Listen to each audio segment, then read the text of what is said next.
تاسو له اهم خبر درکو د پېښور تانه چمکني په حدود کې واقعا سبزي منډي سره نږدې په ډیران کې چاودنه شوې ده. تفصیلاتو تر مخه ماشوم د ډیران نه کچره اوچتوله چې په دې دوران د ماشوم لاس سره بارودي مواد لګېدلې او چاودنه شوې ده. چاودنه کې ماشوم ژوبل شوی دی. تاسو له اهم خبر درکو پېښور تانه چمکني په حدود کې واقعا سبزي منډي سره نږدې په ډیران کې چاودنه شوې ده. د تفصیلاتو تر مخه ماشوم د ډیران نه کچره اوچتوله چې په دې دوران د ماشوم لاس سره بارودي مواد لګېدلي او چاودنه شوې ده.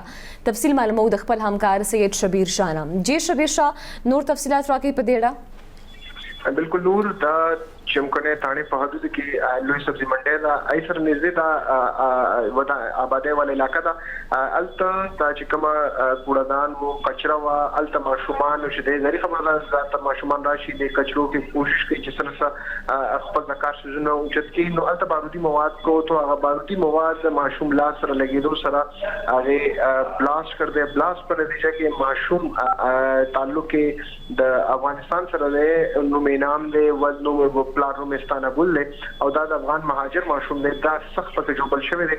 ماشوم چې د ابتدایي طبي امداد لپاره هسپتال ته منتقل کړی شوی دی.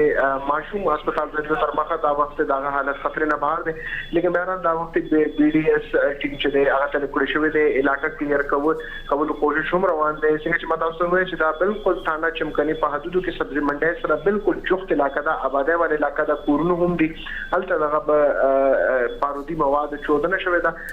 زیاتره خوش قسمت خبره ده چې خلک زیاتره غیر چاپیر نو صرف کچرا او پکچا کې بارودي مواد او هغه بارودي مواد چې د ماشوم لاس سره لګیدو له وجې چې د اجه بلاست کړي دي زیاتره په دې کې د چرته ودانې ته دومره نقصان رسیدلی دی بلکې ماشوم پکې زخمی شوی ماشوم دا وخت هسپتال ته منتقل شوی دی. صحیح ډیره مننه سید شبیر شاه تفصیلات لپاره پېښور تانه چمکني په حدود کې واقعا سبزي منډي سره نږدې په ډیران کې چاودنه شوې ده چې د ماشوم سخت ژوبل شوی او ماشوم هسپتال ته منتقل کړي شوی دی. د ماشوم اوس حالت د خطر نه بهر دی.